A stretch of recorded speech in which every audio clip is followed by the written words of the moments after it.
ಆತ್ಮೀಯ ಸ್ನೇಹಿತರೆ, ಎಲ್ಲರಿಗೂ ಗೃಹಲಕ್ಷ್ಮಿ ಯೋಜನೆಯ ಅಪ್ಡೇಟ್ಗೆ ತಮಗೆಲ್ಲ ಸ್ವಾಗತ. ಈ ಒಂದು ವಿಡಿಯೋದಲ್ಲಿ ಗೃಹಲಕ್ಷ್ಮಿ ಯೋಜನೆಗೆ ಸಂಬಂಧಪಟ್ಟಂತಹ ಇಲಾಖೆಯಿಂದ ಗೊತ್ತಾಗಿರುವಂತಹ ಕೆಲವೊಂದಿಷ್ಟು 3 ಹೊಸ ಅಪ್ಡೇಟ್ಗಳ ಬಗ್ಗೆ ಮಾಹಿತಿಯನ್ನು ತಮಗೆ ತಿಳಿಸಲಿಕ್ಕೆ ಈ ಒಂದು ವಿಡಿಯೋನ ಮಾಡ್ತಾ ಇದ್ದೇನೆ. ಮೊದಲನೇದಾಗಿ, ಗೃಹಲಕ್ಷ್ಮಿ ಯೋಜನೆಯ 4ನೇ ಕಂತಿನ ಹಣ ಬಿಡುಗಡೆಗೆ ಸಂಬಂಧಪಟ್ಟಂತೆ ಯಾವಾಗ 4ನೇ ಕಂತಿನ ಹಣ ಬಿಡುಗಡೆ ಮಾಡ್ತಾರೆ ಎಂಬುದರ ಬಗ್ಗೆ ಮಾಹಿತಿಯನ್ನು ತಿಳಿಸ್ಕೊಡ್ತೀನಿ. ಅದರ ಜೊತೆಗೆ 4ನೇ ಕಂತಿನ ಹಣ ಪಡಿಬೇಕಂತ ಹೇಳಿದರೆ ಈಗ ಒಂದು ನಿಯಮವನ್ನು ಕಡ್ಡಾಯ ಮಾಡಿದರೆ ಆ ಒಂದು ನಿಯಮವನ್ನು ತಾವು ಪಾಲಿಸಿದರೆ ಮಾತ್ರ ತಮಗೆ 4ನೇ ಕಂತಿನ ಹಣ ಜಮಾ ಆಗಲಿದೆ ಸ್ನೇಹಿತರೆ. ಅದರ ಬಗ್ಗೆನೂ ಕೂಡ ತಮಗೆ ಮಾಹಿತಿಯನ್ನು ತಿಳಿಸ್ಕೊಡ್ತೀನಿ. ಎರಡನೇದಾಗಿ, ಇನ್ನೂ ಕೂಡ ಗೃಹಲಕ್ಷ್ಮಿ ಯೋಜನೆಯ 3ನೇ ಕಂತಿನ ಹಣ ಇನ್ನೂ ಕೂಡ ಬಹಳಷ್ಟು ಫಲಾನುಭವಿಗಳ ಖಾತೆಗಳಿಗೆ ಜಮಾ ಆಗಬೇಕಾಗಿದೆ. ಇನ್ನೂ ಕೂಡ ಜಮಾ ಆಗಿಲ್ಲ. ಬಹಳಷ್ಟು ಫಲಾನುಭವಿಗಳು ಕೂಡ ಕಮೆಂಟ್ಗಳನ್ನು ಮಾಡೋದ್ರ ಮೂಲಕ ಮಾಹಿತಿಯನ್ನು ಕೇಳ್ತಾ ಇದ್ರು. ಅದಕ್ಕೆ ಸಂಬಂಧಪಟ್ಟಂತೆ ಇವತ್ತು ಕೂಡ ಯಾವ ಜಿಲ್ಲೆಗಳಿಗೆ ಗೃಹಲಕ್ಷ್ಮಿ ಯೋಜನೆಯ 3ನೇ ಕಂತಿನ ಹಣ ಜಮಾ ಆಗಲಿದೆ ಎಂಬುದರ ಬಗ್ಗೆ ಮಾಹಿತಿಯನ್ನು ತಿಳಿಸ್ಕೊಡ್ತೇನೆ.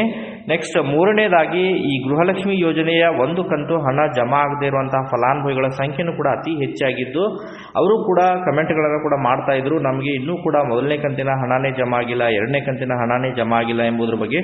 ಅದಕ್ಕೆ ಸಂಬಂಧಪಟ್ಟಂತೆ ಇವರು ಗೃಹಲಕ್ಷ್ಮಿ ಅದಾಲತ್ನ ಯಾವಾಗ ಪ್ರಾರಂಭ ಮಾಡ್ತಾರೆ ಮತ್ತು ಯಾವಾಗ ತಮ್ಮ ಸಮಸ್ಯೆಯನ್ನ ಬಗೆಹರಿಸಲಿಕ್ಕೆ ಸರ್ಕಾರ ಮುಂದಾಗುತ್ತೆ ಎಂಬುದರ ಬಗ್ಗೆನೂ ಕೂಡ ಕೆಲವೊಂದಿಷ್ಟು ಮಾಹಿತಿಗಳು ಕೂಡ ಲಭ್ಯವಾಗಿದ್ದಾವೆ ಸ್ನೇಹಿತರೆ. ಈ 3 ಮಾಹಿತಿಗಳ ಅಪ್ಡೇಟ್ಗಳನ್ನು ತಮಗೆ ಈ ಒಂದು ವಿಡಿಯೋದಲ್ಲಿ ಇನ್ಫಾರ್ಮೇಶನ್ ಅನ್ನು ಪ್ರೊವೈಡ್ ಮಾಡ್ತೀನಿ. ವಿಡಿಯೋ ಕೂಡ ತಮಗೆ ಸಹಾಯ ಆಗಲಿದೆ ಸ್ನೇಹಿತರೆ. ಆ ಒಂದು ಕಾರಣಕ್ಕಾಗಿ ಪ್ರತಿಯೊಬ್ಬರು ಕೂಡ ತಾವು ವಿಡಿಯೋನ ಲೈಕ್ ಮಾಡಬೇಕು. ಯಾಕಂತ ಹೇಳಿದ್ರೆ ಬಹಳಷ್ಟು ಫಲಾನುಭವಿಗಳು ಕೂಡ ವಿಡಿಯೋನ ವಾಚ್ ಮಾಡ್ತಾ ಇದ್ದಾರೆ, ಬಟ್ ಇನ್ನೂ ಕೂಡ ಅವರು ಲೈಕ್ ಮಾಡ್ತಾ ಇಲ್ಲ ಮತ್ತು ಅದರ ಜೊತೆಗೆ ಚಾನೆಲ್ನ ತಾವು ಇನ್ನೂ ಕೂಡ ಸಬ್ಸ್ಕ್ರೈಬ್ ಆಗಿಲ್ಲ ಅಂತ ಹೇಳಿದ್ರೆ ಚಾನೆಲ್ ಅನ್ನ ಸಬ್ಸ್ಕ್ರೈಬ್ ಆಗಿ ನೋಟಿಫಿಕೇಶನ್ ಅನ್ನು ಆನ್ ಮಾಡ್ಕೊಳ್ಳಿ.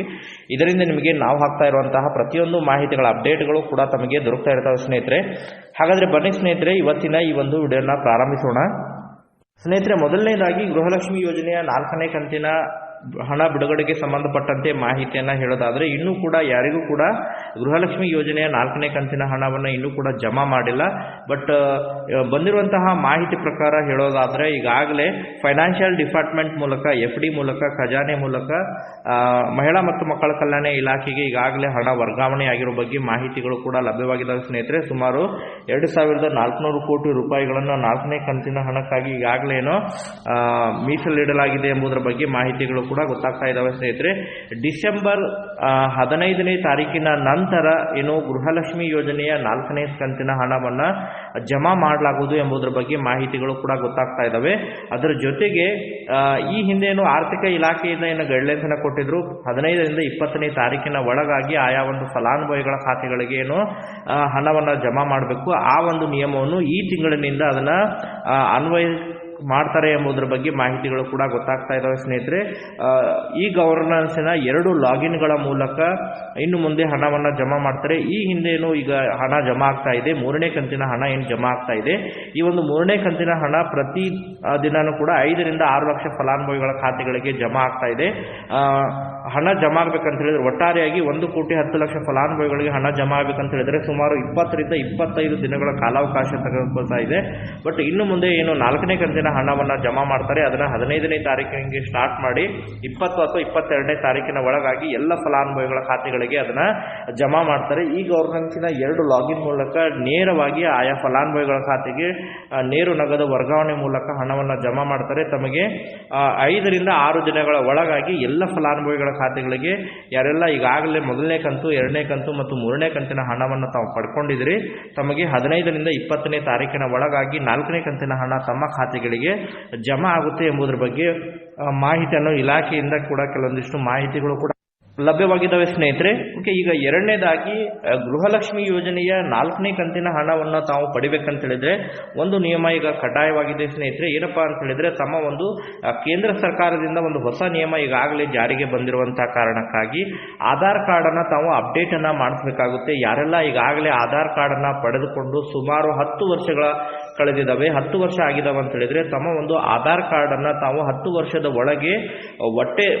ತಾವು ಅದನ್ನ ಆಧಾರ್ ಕಾರ್ಡ್ ಅನ್ನ ಕರೆಕ್ಷನ್ ಅನ್ನೇ ಮಾಡಿಸಿಲ್ಲ, ಆಧಾರ್ ಕಾರ್ಡ್ ನಲ್ಲಿ ಯಾವುದೇ ರೀತಿಯಾದಂತಹ ಅಪ್ಡೇಟನ್ನು ಮಾಡಿಸಿಲ್ಲ ಅಂತ ಹೇಳಿದರೆ ಈ ಡಿಸೆಂಬರ್ 31ನೇ ತಾರೀಕಿನ ಒಳಗಾಗಿ ತಾವು ಆಧಾರ್ ಕಾರ್ಡನ್ನು ತಾವು ಏನು ಮಾಡಬೇಕಂತ ಹೇಳಿದರೆ ಅಪ್ಡೇಟನ್ನು ಮಾಡಿಸ್ಬೇಕಾಗುತ್ತೆ ಸ್ನೇಹಿತರೆ. ಅಪ್ಡೇಟ್ ಅಂತ ಹೇಳಿದರೆ ತಮ್ಮ ಫೋಟೋವನ್ನು ಚೇಂಜ್ ಮಾಡೋದಾಗಿರ್ಬೋದು ಅಥವಾ ಮೊಬೈಲ್ ನಂಬರ್ನಲ್ಲಿ ಏನಾರ ಚೇಂಜಸ್ ಇದ್ದರೆ ಚೇಂಜ್ ಮಾಡೋದು, ಈ ರೀತಿ ಅಪ್ಡೇಟನ್ನು ಮಾಡಬೇಕಾಗುತ್ತೆ.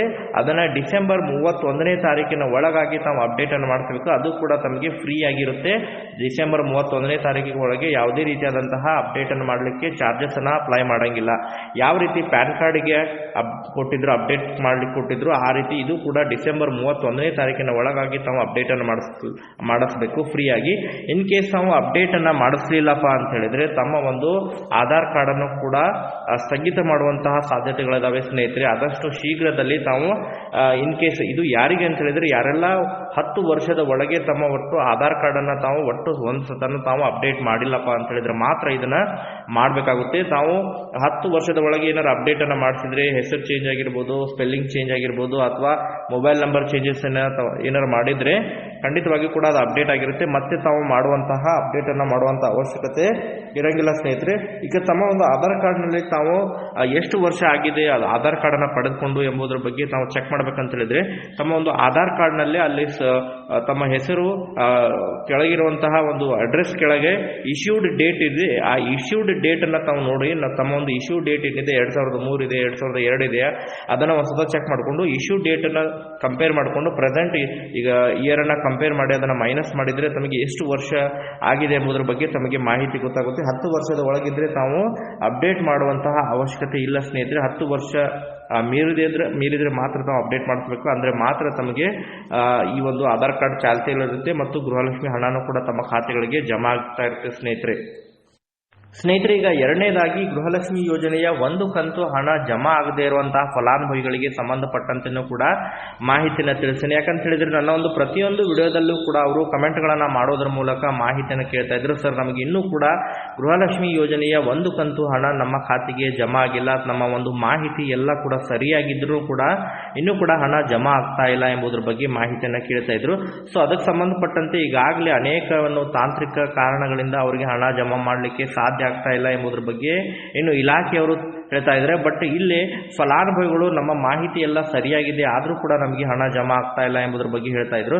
ಅದಕ್ಕೆ ಸಂಬಂಧಪಟ್ಟಂತೆ ಅತಿ ಶೀಘ್ರದಲ್ಲೇ ಏನು ಮುಂದಿನ ವಾರದಿಂದ ಈ ಗೃಹಲಕ್ಷ್ಮಿ ಅದಾಲತನ್ನು ಏನು ಪ್ರಾರಂಭ ಮಾಡ್ತಾರೆ ಎಂಬುದರ ಬಗ್ಗೆ ಈ ಹಿಂದೆ ಮಹಿಳಾ ಮತ್ತು ಮಕ್ಕಳ ಕಲ್ಯಾಣ ಇಲಾಖೆ ಸಚಿವರಾಗಿರುವಂತಹ ಲಕ್ಷ್ಮೀ ಹೆಬ್ಬಾಳ್ಕರ್ ಮೇಡಮ್ ಅವರು ಏನು ಮಾಹಿತಿಯನ್ನು ಕೊಟ್ಟಿದ್ರು ಅದರ ಪ್ರಕಾರ ಅತಿ ಶೀಘ್ರದಲ್ಲಿ ಈಗ ಗೃಹಲಕ್ಷ್ಮಿ ಅದಾಲತನ್ನು ಪ್ರಾರಂಭ ಮಾಡಲಿಕ್ಕೆ ಎಲ್ಲ ಕಾರ್ಯಗಳು ಕೂಡ ನಡೀತಾ ಇದ್ದಾವೆ ಎಂಬುದರ ಬಗ್ಗೆ ಮಾಹಿತಿಗಳು ಕೂಡ ಗೊತ್ತಾಗ್ತಾ ಇದ್ದಾವೆ ಸ್ನೇಹಿತರೆ. ಹುಬ್ಬಳ್ಳಿ ಮಟ್ಟದಲ್ಲಿ ಮತ್ತು ತಾಲೂಕು ಪಂಚಾಯಿತಿ ಮತ್ತು ಗ್ರಾಮ ಪಂಚಾಯಿತಿ ಮಟ್ಟದಲ್ಲಿ ಇರುವಂತಹ ಅಧಿಕಾರಿಗಳನ್ನು ಬಳಕೆ ಮಾಡಿಕೊಂಡು PDOಗಳಾಗಿರ್ಬೋದು ಅಥವಾ CDPOಗಳನ್ನು ಬಳಕೆ ಮಾಡಿಕೊಂಡು ಅಂಗನವಾಡಿ ಮತ್ತು ಆಶಾ ಕಾರ್ಯಕರ್ತರ ಸಹಾಯದ ಮೇರೆಗೆ ಆಯಾ ಫಲಾನುಭವಿಗಳ ಸಮಸ್ಯೆಗಳನ್ನು ಬಗೆಹರಿಸುವುದು, ಅವರ ಒಂದು ಮನೆಗೆ ಭೇಟಿ ನೀಡಿ ಕೂಡ ಮಾಹಿತಿಯನ್ನು ಕಲೆ ಹಾಕಿ ಏನು ಸಮಸ್ಯೆ ಇದೆ ಅದನ್ನು ಬಗೆಹರಿಸುವಂಥ ಕೆಲಸವನ್ನು ಮಾಡೋದು ಮತ್ತು ಗೃಹಲಕ್ಷ್ಮಿ ಅದಾಲತನ್ನು ಕೂಡ ಮಾಡಿ ಇಲಾಖೆ ಅಧಿಕಾರಿಗಳೇ ಅವರ ಒಂದು ಏನೆಲ್ಲ ಸಮಸ್ಯೆಗಳಿದಾವೆ ಫಲಾನುಭವಿಗಳ ಸಮಸ್ಯೆಯನ್ನು ಅದನ್ನು ಚೆಕ್ ಮಾಡಿ ಆದಷ್ಟು ಶೀಘ್ರದಲ್ಲೇ ಅಲ್ಲಿ ಅವರಿಗೆ ಪರಿಹಾರವನ್ನು ನೀಡುವಂಥ ಕೆಲಸಗಳನ್ನು ಮಾಡಲಾಗುವುದು ಎಂಬುದರ ಬಗ್ಗೆ ಈಗಾಗಲೇ ಮಾಹಿತಿಯನ್ನು ಕೊಟ್ಟಿದ್ದಾರೆ. ಅದಕ್ಕೆ ಸಂಬಂಧಪಟ್ಟಂತೆ ಈಗಾಗಲೇ ಕೆಲಸ ಕಾರ್ಯಗಳು ಕೂಡ ನಡೆದಿದ್ದಾವೆ ಸ್ನೇಹಿತರೆ. ಆದಷ್ಟು ಶೀಘ್ರದಲ್ಲೇ ಮುಂದಿನ ವಾರದ ಮುಗಿಯೋದ್ರ ಒಳಗಾಗಿ ಗೃಹಲಕ್ಷ್ಮಿ ಅದಾಲತ್ ಕೂಡ ಸ್ಟಾರ್ಟ್ ಮಾಡ್ತಾರೆ ಎಂಬುದರ ಬಗ್ಗೆ ಮಾಹಿತಿಗಳು ಕೂಡ ಗೊತ್ತಾಗ್ತಾ ಇದ್ದಾವೆ ಸ್ನೇಹಿತರೆ. ಒಟ್ಟಾರೆಯಾಗಿ ತಾವು ವೇಟ್ ಮಾಡಿ ಆದಷ್ಟು ಶೀಘ್ರದಲ್ಲೇ ತಮಗೆ ಆ ಒಂದು ಕಾರ್ಯ ಸ್ಟಾರ್ಟ್ ಆಗಿ ತಮ್ಮ ಒಂದು ಖಾತೆಗಳಿಗೆ ಗೃಹಲಕ್ಷ್ಮಿ ಯೋಜನೆಯ 3ನೇ ಕಂತಿನವರೆಗೆ ಕೂಡ ಹಣ ಕೂಡ ಜಮಾ ಆಗುತ್ತೆ ಸ್ನೇಹಿತರೆ. ಓಕೆ ಸ್ನೇಹಿತರೆ, 3ನೇದಾಗಿ ಗೃಹಲಕ್ಷ್ಮಿ ಯೋಜನೆಯ 3ನೇ ಕಂತಿನ ಹಣ ಜಮಾ ಆಗದ ಕುರಿತು ಬಹಳಷ್ಟು ಫಲಾನುಭವಿಗಳು ಕೂಡ ನನ್ನ ಒಂದು ವಿಡಿಯೋದಲ್ಲಿ ಕಮೆಂಟ್ಗಳನ್ನು ಮಾಡೋದ್ರ ಮೂಲಕ ಮಾಹಿತಿಯನ್ನು ಕೇಳ್ತಾ ಇದ್ರು. ಸರ್, ನಮಗಿನ್ನೂ ಕೂಡ ಗೃಹಲಕ್ಷ್ಮಿ ಯೋಜನೆಯ 3ನೇ ಕಂತಿನ ಹಣ ಜಮಾ ಆಗಿಲ್ಲ, 1ನೇ ಕಂತಿನ ಹಣ ಜಮಾ ಆಗಿದೆ, 2ನೇ ಕಂತಿನ ಹಣ ಜಮಾ ಆಗಿದೆ ಮತ್ತು 3ನೇ ಕಂತಿನ ಹಣ ಇನ್ನೂ ಕೂಡ ನಮಗೆ ಜಮಾ ಆಗಿಲ್ಲ, ಯಾವಾಗ ನಮಗೆ ಹಣ ಜಮಾ ಆಗುತ್ತೆ ಎಂಬುದರ ಬಗ್ಗೆ ಕಮೆಂಟ್ಗಳನ್ನು ಮಾಡಿ ಮಾಹಿತಿಯನ್ನು ಕೇಳ್ತಾ ಇದ್ರು. ಅದರ ಜೊತೆಗೆ ನಿನ್ನೆ ಕೂಡ ಬಹಳಷ್ಟು ಫಲಾನುಭವಿಗಳು ಕೂಡ ಹಣ ಜಮಾ ಆಗಿರೋ ಬಗ್ಗೆನೂ ಕೂಡ ಕಮೆಂಟ್ಗಳನ್ನು ಮಾಡಿ ಮಾಹಿತಿಯನ್ನು ತಿಳಿಸಿದ್ದಾರೆ. ಸೊ ನಿನ್ನೆ ಯಾವ ಜಿಲ್ಲೆಗಳಿಗೆ ಹಣ ಜಮಾ ಆಗಿದೆ ಎಂಬುದರ ಬಗ್ಗೆ ನಾನು ಮಾಹಿತಿಯನ್ನು ತಿಳಿಸ್ತೀನಿ ಮತ್ತು ಇವತ್ತು ಕೂಡ ಯಾವ ಜಿಲ್ಲೆಗಳಿಗೆ ಹಣ ಜಮಾ ಆಗಲಿದೆ ಎಂಬುದರ ಬಗ್ಗೆನೂ ಕೂಡ ತಮಗೆ ಮಾಹಿತಿಯನ್ನು ತಿಳಿಸ್ತೀನಿ ಸ್ನೇಹಿತರೆ. ಸ್ನೇಹಿತರೆ, ನಿನ್ನೆ ಗೃಹಲಕ್ಷ್ಮಿ ಯೋಜನೆಯ 3ನೇ ಕಂತಿನ ಹಣ ಬೆಂಗಳೂರು ನಗರ ಮತ್ತು ಬೆಂಗಳೂರು ಗ್ರಾಮಾಂತರದ ಕೆಲವೊಂದಿಷ್ಟು ಫಲಾನುಭವಿಗಳ ಖಾತೆಗಳಿಗೆ ಜಮಾ ಆಗಿರೋ ಬಗ್ಗೆ ಮಾಹಿತಿಗಳು ಕೂಡ ಗೊತ್ತಾಗಿದೆ. ನಿನ್ನೆ ಕೂಡ ಬಹಳಷ್ಟು ಫಲಾನುಭವಿಗಳು ಕೂಡ ಕಮೆಂಟ್ಗಳನ್ನು ಮಾಡೋದ್ರ ಮೂಲಕ ಬೆಂಗಳೂರು ನಗರ ಮತ್ತು ಬೆಂಗಳೂರು ಗ್ರಾಮಾಂತರದ ಫಲಾನುಭವಿಗಳು ಕಮೆಂಟ್ಗಳನ್ನು ಮಾಡಿ ಮಾಹಿತಿ ತಿಳಿಸಿದ್ದಾರೆ. ಹಣ ಜಮಾ ಆಗಿರೋ ಬಗ್ಗೆ ಮಾಹಿತಿಯನ್ನು ಕೂಡ ತಿಳಿಸಿದ್ದಾರೆ ಸ್ನೇಹಿತರೆ. ಸೊ ಇವತ್ತು ಕೂಡ ಬಹಳಷ್ಟು ಜಿಲ್ಲೆಗಳಿಗೆ ಹಣ ಕೂಡ ಜಮಾ ಆಗುವಂತಹ ಸಾಧ್ಯತೆಗಳಿದಾವೆ ಸ್ನೇಹಿತರೆ.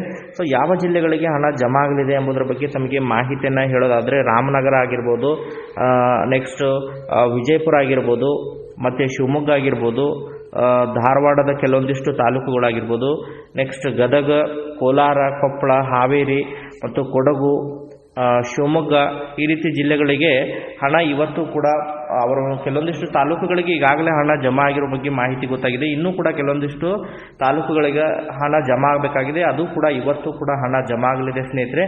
ಇನ್ ಕೇಸ್ ತಮ್ಮ ಒಂದು ಖಾತೆಗಳಿಗೆ ಹಣ ಜಮಾ ಆಗಿರೋ ಬಗ್ಗೆ ಮಾಹಿತಿಗಳು ಕೂಡ ಸಿಕ್ಕು ಅಂತ ಹೇಳಿದರೆ ತಾವು ಕಮೆಂಟ್ ಸೆಕ್ಷನಲ್ಲಿ ಕಮೆಂಟ್ ಮಾಡಿ ಮಾಹಿತಿನ ತಿಳಿಸ್ರಿ. ಇದರಿಂದ ಇನ್ನಿತರೆ ಫಲಾನುಭವಿಗಳಿಗೂ ಕೂಡ ಮಾಹಿತಿ ಗೊತ್ತಾಗುತ್ತೆ ಸ್ನೇಹಿತರೆ. ಸೊ ಇದಕ್ಕೆ ಸಂಬಂಧಪಟ್ಟಂತೆ ಮತ್ತೇನಾದ್ರು ಹೊಸ ಅಪ್ಡೇಟ್ಗಳು ಸಿಕ್ಕು ಅಂತ ಹೇಳಿದರೆ ಮುಂದಿನ ಒಂದು ವಿಡಿಯೋದಲ್ಲಿ ಕೂಡ ಅದಕ್ಕೆ ಸಂಬಂಧಪಟ್ಟಂತ